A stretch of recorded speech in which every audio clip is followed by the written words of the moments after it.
You know, every single day, there's an invisible war being fought all around us. It's not on some distant battlefield, but a digital one.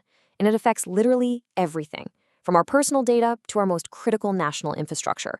So today, we're going to decode this conflict and really get into the essentials of cybersecurity. Okay, let's dive right in. The best way to understand this is to get a lay of the land, this digital battlefield. Who exactly is fighting, and what are they fighting for? The answers, well, they might just surprise you. It's such a crucial question, right? Because you can't defend yourself if you don't know who you're up against. And let me tell you, it's not just some faceless hacker in a hoodie. The reality is way, way more complex than that. The cast of characters is incredibly diverse. You've got state-sponsored groups like the infamous Lazarus Group from North Korea pulling off incredibly sophisticated attacks for political reasons. You've got business competitors trying to steal trade secrets, and sometimes the call is coming from inside the house, like that Tesla employee who went rogue and deliberately sabotaged their systems. Now, before we get into the weapons, we gotta speak the language. So a threat, that's the potential for something bad to happen, like malware floating around out there. A vulnerability, that's the open door, the weak spot, maybe your outdated software. And an attack? Well, that's the moment the enemy actually comes crashing through that door to do some real damage. All right, so now we know who's out there and we've got the basic terms down. Let's open up their playbook. What are the actual tools they're using to exploit those vulnerabilities we just talked about? Here's a key thing to get. Not all attackers are created equal.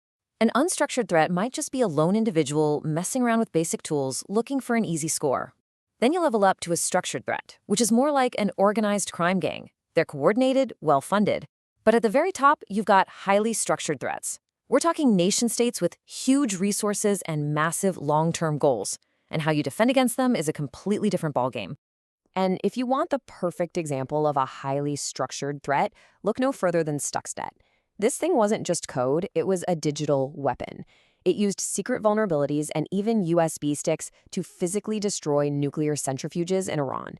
Think about that for a second. A digital attack causing real-world physical destruction.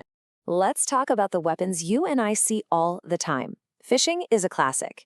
It's basically a con job, a fake email or a text that looks totally legit, trying to trick you into just handing over the keys to your digital kingdom, your passwords, your bank details, you name it. Then there's ransomware. This stuff is nasty. It's pretty much digital kidnapping. It sneaks into your system, locks up all your important files, and then, bam, a ransom note appears. Your own data is literally held hostage against you. Now, this is a really interesting one because people mix these up all the time.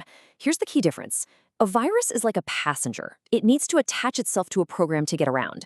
But a worm? A worm is a self-driving car. It can copy itself and spread all over a network without any help, which makes it incredibly dangerous. This is the ultimate surprise attack. A zero-day exploit targets a security flaw that nobody, not even the people who made the software, knows about yet.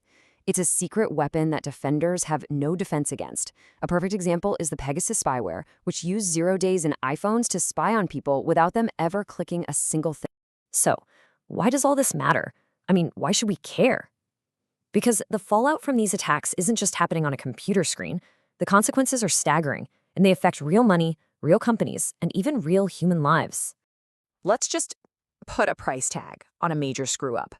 $700 million. That's the fine that hit the credit agency Equifax for just one data breach. One breach that exposed the personal information of 147 million people. The financial hit is massive, sure, but the damage to trust? You just can't put a price on that. And it's not just about money or data. The WannaCry attack shows you the terrifying real-world impact. It shut down hospitals. It forced doctors to cancel surgeries, to divert ambulances. It put patients' lives directly at risk. Okay, so I know that all sounds pretty bleak, but it's not all doom and gloom. Now that we understand the enemy, let's talk about how we fight back. For every weapon they have, we have a shield. We have some really powerful ways to build our digital fortresses. See, cybersecurity isn't one single thing you can just go out and buy. It's a strategy. It's all about creating layers of defense, combining digital shields like hardware and software with smart rulebooks and, honestly, just vigilant habits from all of us. So here are some of the key tools in our defensive arsenal. Think of a firewall as the bouncer at a club, deciding what traffic gets in and what gets kicked out. Antivirus software, that's your team of security guards actively patrolling for known troublemakers. And things like the face or fingerprint scanner on your phone, well, that makes you the password, which is a whole lot harder to steal.